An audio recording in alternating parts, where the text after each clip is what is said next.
أشهد أن لا إله إلا الله وحده لا شريك له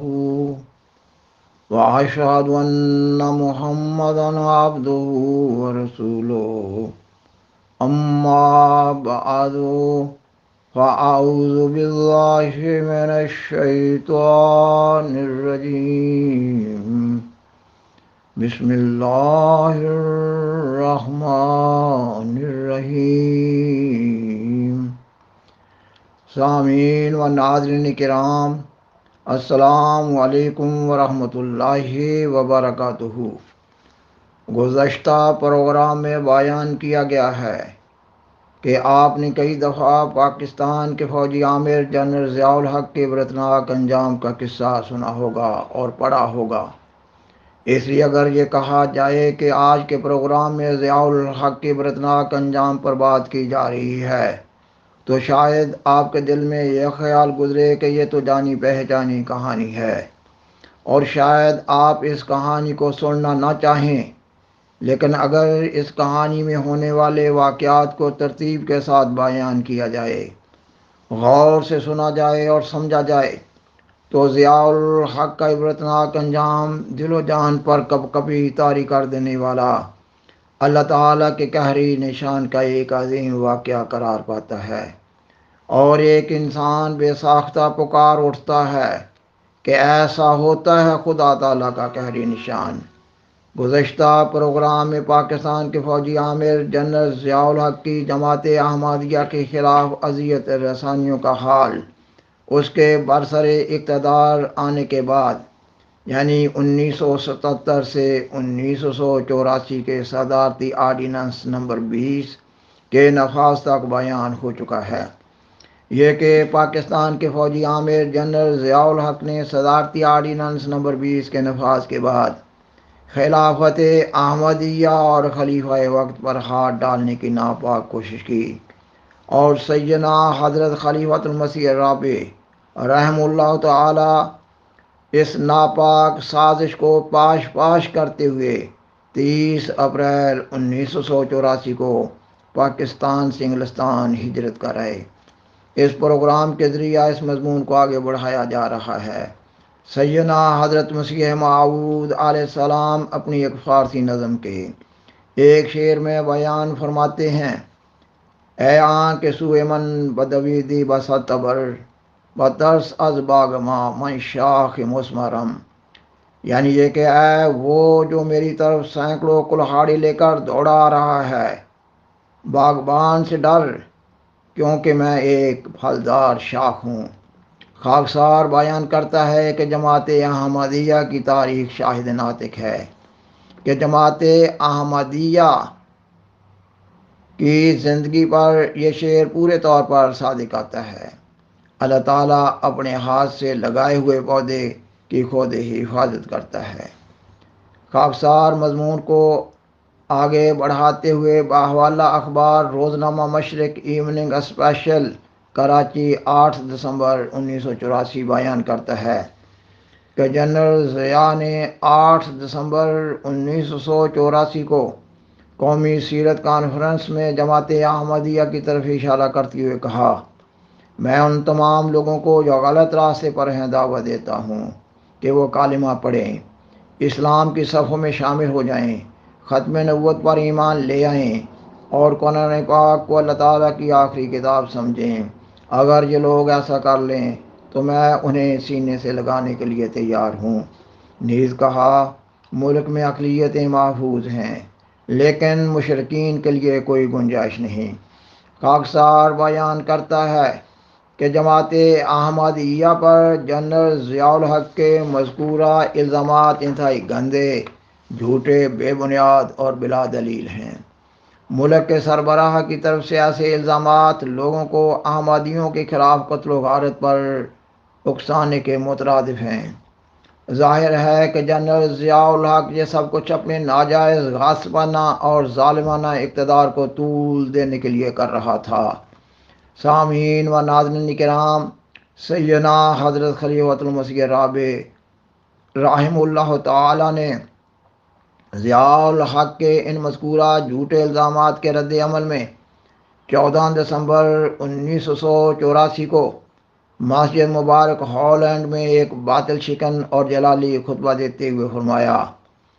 خدا تعالیٰ کی عظمت کی قسم کھا کر ہم کہتے ہیں، خدا تعالیٰ کے جتنے بھی مقدس نام ہیں ان سب ناموں کی قسم کھا کر کہتے ہیں، ان ناموں کی بھی جو دنیا کو معلوم ہیں، اور ان مقدس ناموں کی بھی جن کی کنہ اور جن کی انتہا کا کسی کو کوئی علم نہیں، کہ ہم حضرت اقدس محمد مصطفیٰ صلی اللہ علیہ وسلم کے سر سے پاؤں تک عاشق ہیں، آپ صلی اللہ علیہ وسلم کے قدموں کی خاک کے بھی عاشق ہیں۔ اس زندگی پر ہم لعنت بھیجتے ہیں جو حضرت محمد مصطفیٰ صلی اللہ علیہ وسلم کے تعلق سے آری ہو۔ اگر یہ الزام سچ ہے تو اے خدا ہم پر بھی لعنت نازل فرما اور ہماری نسلوں پر قیامت تک لعنتیں کرتا چلا جا، کیونکہ حضرت محمد مصطفیٰ صلی اللہ علیہ وسلم سے دوری کا ہم کوئی تصور نہیں کر سکتے۔ یہی وہ لعنت ہے، اس لعنت کو ہم کسی قیمت پر قبول کرنے کے لیے تیار نہیں، اور اگر یہ جھوٹ ہے تو پھر قرآن کریم کی زبان سے زیادہ میں اور کوئی زبان استعمال نہیں کرتا کہ لعنت اللہ علی الکاذبین، لعنت اللہ علی الکاذبین، لعنت اللہ علی الکاذبین۔ اب یہ آسمان کا خدا بتائے گا اور آنے والی تاریخ بتائے گی کہ آسمان کس پر لعنتیں برسا رہا ہے اور کس پر رحمت نازل فرماتا ہے، کس کو عزت اور شرف سے یاد رکھا جاتا ہے اور کس کو ذلت اور نامرادی کے ساتھ یاد رکھا جاتا ہے۔ آپ نے اپنے اس خطبہ جمعہ میں جنرل ضیاء الحق کو انتباہ کرتے ہوئے پیشگوئی کے رنگ میں مزید فرمایا، جماعت احمدیہ تو خدا تعالیٰ کے فضل سے ایک والی رکھتی ہے، ایک ولی رکھتی ہے۔ جماعت احمدیہ کا ایک مولا ہے اور زمین و آسمان کا خدا ہمارا مولا ہے، لیکن میں تمہیں بتاتا ہوں کہ تمہارا کوئی مولا نہیں۔ خدا کی قسم جب ہمارا مولا ہماری مدد کو آئے گا تو کوئی تمہاری مدد نہیں کر سکے گا۔ خدا کی تقدیر جب تمہیں ٹکڑے ٹکڑے کرے گی تو تمہارے نام و نشان مٹا دیے جائیں گے اور ہمیشہ دنیا تمہیں ذلت اور رسوائی کے ساتھ یاد کرے گی، اور حضرت مسیح موعود علیہ الصلوۃ والسلام عاشق محمد مصطفیٰ صلی اللہ علیہ وسلم کا نام ہمیشہ روز بروز زیادہ سے زیادہ عزت اور محبت اور عشق کے ساتھ یاد کیا جایا کرے گا۔ جماعت احمدیہ کو کہا جا رہا ہے کہ وطن چھوڑ دو، اور پھر اگلی بات، ورنہ کلمہ پڑھ لو، انا للہ و انا الیہ راجعون۔ کلمہ پڑھنے کے نتیجہ میں تو مارے جا رہے ہیں ابھی تک بیچارے، اس جرم میں تو وہ سزائیں دیے جا رہے ہیں کہ کلمہ کیوں پڑھتے ہیں، اسی جرم کی پاداش میں جیلیں بھر رہے ہو تم کہ احمدی کلمہ کیوں پڑھتے ہیں اور سیاہیاں پھروا رہے ہو۔ یہ وہ اسلامی حکومت ہے جو اسلام کے نام پر قائم کی گئی تھی اور اب اسلام ہی کے نام پر کلمے مٹانے پر لگی ہوئی ہے۔ کلمہ مٹانے والے تو تم ہو، کلمہ کو سینے سے لگانے والے تو ہم ہیں، اور ہمیں کون سا کلمہ پڑھوانا چاہتے ہو؟ تمہارا کلمہ تو ہم نہیں پڑھیں گے، تمہارے ملاؤں کا کلمہ تو ہم نہیں پڑھیں گے۔ ہماری زبانیں گدی سے کھینچوا دو اگر کھینچوانے کی طاقت ہے، ہماری گردنیں کاٹ دو اگر کاٹنے کی طاقت ہے،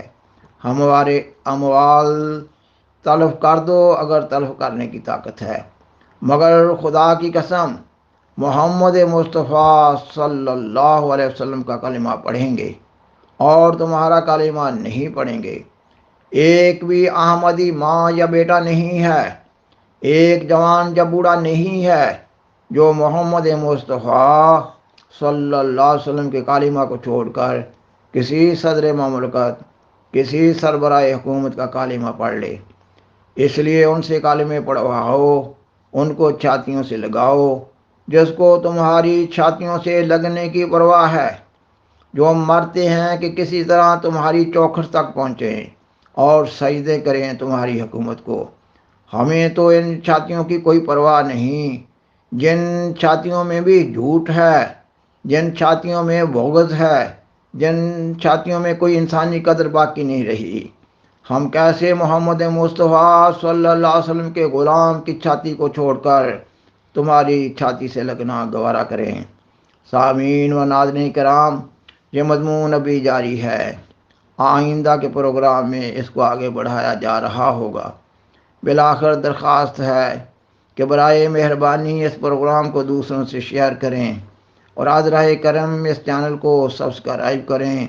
جزاکم اللہ تعالی احسن الجزاء وآخر دعوانا ان الحمد للہ رب العالمین۔ والسلام علیکم ورحمۃ اللہ وبرکاتہ۔ شکریہ۔